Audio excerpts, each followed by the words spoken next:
En el desarrollo de la asignatura Validez y Modelos de la licenciatura en Educación Básica con énfasis en Matemáticas, a Camila Rubiano y Jennifer Rincón nos correspondió desarrollar el teorema fundamental de la geometría. La geometría ilumina el intelecto y templa la mente. Todas sus pruebas son claras y ordenadas. Apenas caben errores en el razonamiento geométrico, pues está bien dispuesto y ordenado. Así, no es probable que la mente que se aplica a la geometría con regularidad cometa errores. De este modo, quien sabe geometría adquiere inteligencia. Yves Candour. Para el desarrollo del tema, entonces es importante reconocer que se toma como teorema fundamental. Tomamos la definición que dice que es una serie de axiomas y postulados que junto con sus demostraciones muestran la veracidad de elementos necesarios dentro de una ciencia. Vamos a desarrollar una línea histórica de la geometría. 300 a.C., elementos de Euclides. Él desarrolla las propiedades del punto y la recta en un plano y fundamenta el álgebra y la geometría griega. 1586-1650, René Descartes, obra Geometría. Él le da una explicación algebraica y analítica a la geometría mediante el sistema coordenado. 1601-1665, Pierre Fermat, obra Introducción a la teoría de los lugares y planos espaciales. Él desarrolla las coordenadas rectangulares en R2. 1593-1662, Gerard Descartes, desarrolla el teorema de los triángulos coaxiales y copolares y da una descripción algebraica a la geometría. 1623-1662, Blaise Pascal, teorema del hexagrama místico. Hace inicios a la geometría proyectiva. 1788-1867, Jean-Victor Poncelet, en su obra Tratado de las propiedades proyectivas de las figuras. 1642-1727, Newton y Lewis desarrollan las técnicas de las diferenciales para la resolución de problemas geométricos. En la obra de 1704, Enumeración de las curvas de tercer orden, clasifica curvas según el grado de su ecuación y encuentra su interpretación geométrica como el máximo número posible de puntos de intersección de la curva con una recta. 1713-1765, Alex Claude, en su investigación de curvas y curvaturas, hace una interpretación correcta de una superficie como las soluciones de una ecuación única. 1765-1843, Silvestre Francos Lacroix denomina la geometría analítica. 1707-1783, Euler, ecuación diferencial de geodesia en una superficie. 1746-1818, Gaspar Monge, estudio de las propiedades de las curvas en el espacio y la superficie. 1777-1855, Gauss, geometría intrínseca de las superficies. Desarrolla las propiedades que son invariantes por transformaciones que preservan las longitudes y los ángulos que forman las curvas en las superficies. Teorema egregio.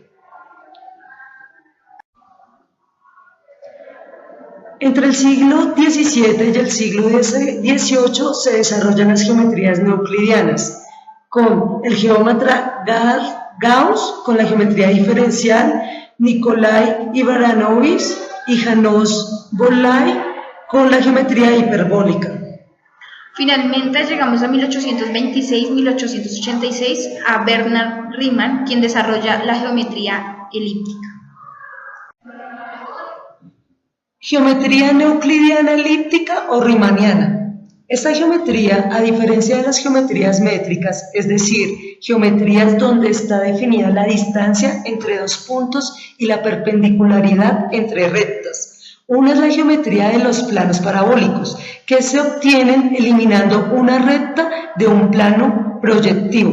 La segunda es la geometría hiperbólica, en el que solo hay los puntos interiores de una cónica. La elíptica es la geometría métrica del plano proyectivo completo, considerando a todos los puntos finitos.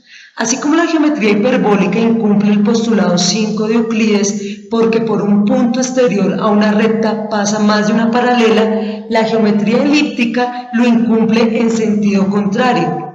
En un plano proyectivo no existen paralelas. Formalmente, la geometría elíptica se puede desarrollar de forma completamente análoga a la hiperbólica. El único cambio es que se va a tomar como cónica infinita una cónica imaginaria, de modo que no dé lugar a ninguna división de los puntos del plano. Al igual que en los otros casos, se podría definir espacios elípticos de cualquier dimensión, pero en términos pedagógicos se limita al caso plano porque es completamente representativo y más simple en la práctica. Definiciones riemannianas, geometría sobre una esfera. Definición 1. Sobre una superficie esférica, la línea recta es interpretada como un círculo máximo. Definición 2. Se llamará punto a dos puntos de la esfera diametralmente opuestos. Definición 3. De igual manera que en el plano, la recta, círculo máximo, es el camino más corto entre dos puntos A y B. A continuación vamos a mirar 4 postulados de Euclides que se cumplen en la geometría elíptica. El primer postulado de Euclides se cumple ya que entre dos puntos siempre es posible trazar una recta o círculo máximo. Si se admite una recta indefinidamente prolongada tenga longitud finita, el segundo postulado también se cumple. Tomando como definición de circunferencia conjunto de puntos que se encuentran a una distancia fija, radio de un punto fijo centro, medida según los círculos máximos, entonces el tercer postulado también se cumple. El cuarto postulado también se cumple como se ve a continuación. Por dos puntos de la esfera A' y B' se puede trazar una única recta, círculo máximo, sobre la cual es posible medir las distancias entre ellos. Recordemos, en el plano un ángulo es la región limitada por dos semirrectas. Como en la esfera un ángulo está limitado por dos semicircunferencias máximas, entonces estas rectas, círculos máximos, son perpendiculares si el ángulo que forman mide 90 grados, y por ello el cuarto postulado también se cumple. El quinto postulado ya no se cumple. Dos rectas, círculos máximos, siempre se cortan y por tanto no hay paralela por un punto exterior a una recta. Así pues, no existen rectas paralelas en este modelo que responde a una geometría elíptica. Paquete de la geometría elíptica o riemanniana. Este paquete consta de la temática que desarrolla la geometría riemanniana, el estudio de temas como el plano elíptico, el tema como pileteros y triángulos, isometrías elípticas y trigonometría elíptica. A continuación veremos algunas representaciones gráficas que desarrolla la geometría riemanniana, como el helicoide, con su ecuación parametrizada. El catenoide, también con su ecuación parametrizada. En los conjuntos armónicos vemos algunas representaciones de la intercepción entre círculos, hipérbolas y elipses. Las isometrías elípticas constan de mover o transportar un punto de la esfera o superficie esférica para hacer alguna isometría específica, como lo muestra la imagen.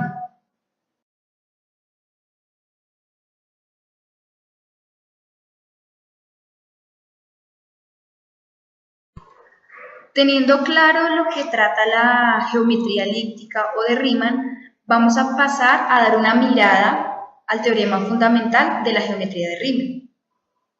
Sea MG una variedad de Riemann o variedad pseudo-riemanniana, entonces hay una conexión única que satisface las condiciones siguientes. Para cualesquiera campos vectoriales x, y y z, tenemos que x sub g de y, z será igual a g de conexión única sub x de y, z más g de Y conexión única de sub X de Z, donde X sub G, Y, Z denota la derivada de la función G, Y, Z a lo largo del campo vectorial X. 2. Para cualesquiera campos vectoriales X, Y, tenemos la conexión única sub X de Y menos la conexión única sub Y de X igual a XY, donde XY denota el corchete del I para los campos vectoriales XY. Es importante tener en cuenta algunos conceptos que se manejan en el desarrollo de este teorema. Variedad de Riemann. En la geometría de Riemann, una variedad de Riemann es una variedad diferenciable real en la que cada espacio tangente se equipa con un producto interior de manera que varíe suavemente punto a punto. Esto permite que se definan varias nociones métricas como longitud de curvas, ángulos, áreas o volúmenes, curvatura, gradiente de funciones y divergencia de campos vectoriales. Variedad pseudo-riemanniana. Es una variedad diferenciable equipada con un tensor métrico 0,2, diferenciable, simétrico, que no es degenerado en cada punto de la variedad. Este tensor se llama un tensor métrico pseudo-riemanniano y a diferencia de un tensor métrico riemanniano no tiene por qué ser definido positivo. De hecho, las variedades pseudo-riemannianas generalizan el concepto de variedad riemanniana.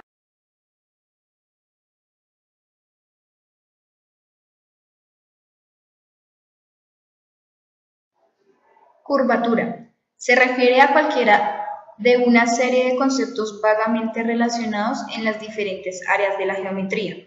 Normalmente se refiere a un concepto métrico de objetos matemáticos o geométricos.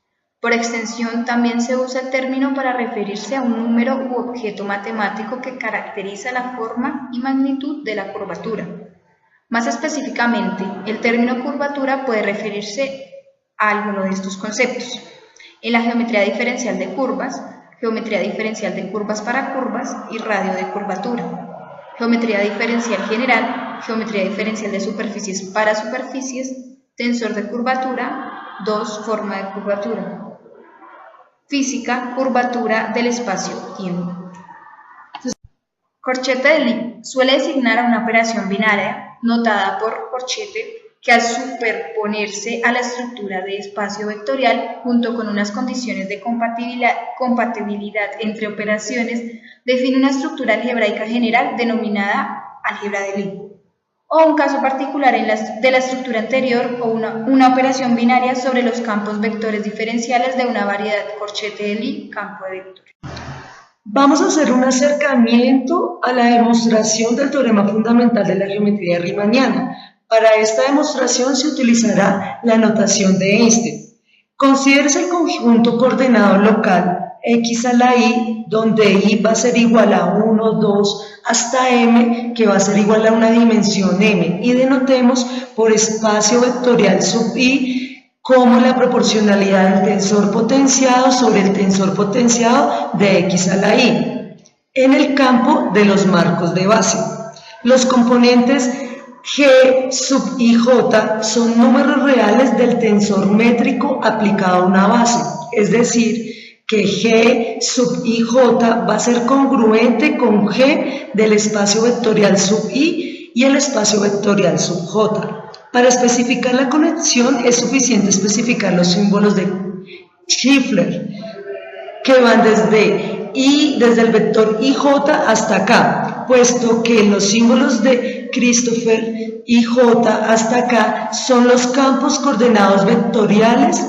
Tenemos que el espacio vectorial sub i al espacio vectorial sub j va a ser igual a la diferencia del tensor potenciado al cuadrado sobre el conjunto coordenado local x a la j con el tensor potenciado x a la y, menos el tensor potenciado al cuadrado sobre el tensor potenciado del conjunto coordenado x a la y por el tensor potenciado x a la j, que va a ser igual a 0 para todos vectores i y j. Por lo tanto, la segunda propiedad es equivalente a la conexión del espacio vectorial sub i elevado al espacio vectorial sub j menos la conexión del espacio vectorial sub j elevado al espacio vectorial sub i, que también va a ser igual a 0, lo cual es equivalente al símbolo de Christoffel desde el vector ij hasta acá, que a su vez va a ser igual a el símbolo de Christoffel desde ji hasta acá para todos los vectores i, j, k. La primera propiedad de la conexión de Levi y Vita entonces es equivalente a el tensor potenciado de G sub ij sobre el tensor potenciado de x a la k, que va a ser igual a la simbología de Christoffel desde ki g a j hasta a, más la simbología de Christoffel desde kj g y a hasta a. Esto de la relación única entre los símbolos de Christoffel que definen la derivada covariante y los componentes del tensor métrico. Podemos invertir esta ecuación y expresar los símbolos de Christoffel como un pequeño truco, escribiendo a esta ecuación 3 veces como una elección práctica de los índices. Es decir, el tensor potenciado de G de ij sobre a sobre el tensor potenciado de x a la k va a ser igual a la parte positiva de la simbología de Christoffel desde ki g a j hasta a más la simbología de Christoffel desde kj g y a hasta a. Siguiente. El tensor potenciado de G desde IJ sobre el tensor potenciado de X a la J va a ser igual a el valor positivo de la simbología de Christoffel desde JI, GAK hasta A más la simbología de Christoffel desde JK, GIA hasta A. Tercera.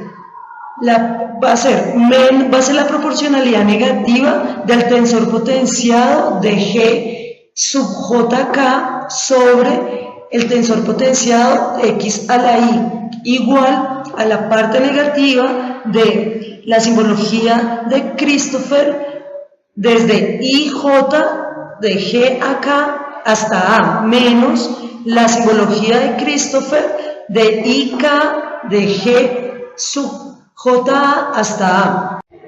Sumando, la mayoría de los términos en el lado derecho se cancelan y nos quedamos con G sub IA de la simbología de Christoffel desde KJ hasta A va a ser igual a 1/2 por la proporcionalidad del tensor potenciado de G sub IJ sobre el tensor potenciado de X a la K más el tensor potenciado de G sub IK sobre el tensor potenciado de K de X a la J menos el tensor potenciado de G sub JK sobre el tensor potenciado de X a la Y, o con el inverso de G, definido como la delta de Kronecker.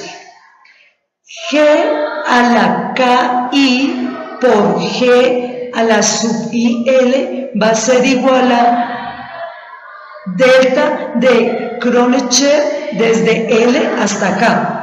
Escribimos los símbolos de Christoffel como Christoffel desde KJ hasta I va a ser igual a 1/2 de G a la IA por el tensor potenciado de G sub AJ sobre el tensor potenciado de X a la K más el tensor potenciado de G sub AK sobre el tensor potenciado de X a la J menos el tensor potenciado de G sub JK sobre el tensor potenciado de X a la A.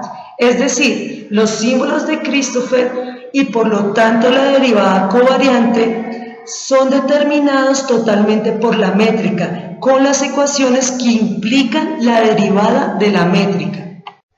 Para lo anterior, túmese en cuenta las siguientes referencias bibliográficas. Boothby, 1986, An Introduction to Differentiable Manifolds and Riemannian Geometry. Hernández, sin fecha, Introducción a la Geometría Diferencial. Iborra, sin fecha, Geometría. Klein, 1998, Geometría de Riemann. Las matemáticas nos dan la tónica para entender y manejar nuestro mundo físico, social y científico. Morris Klein.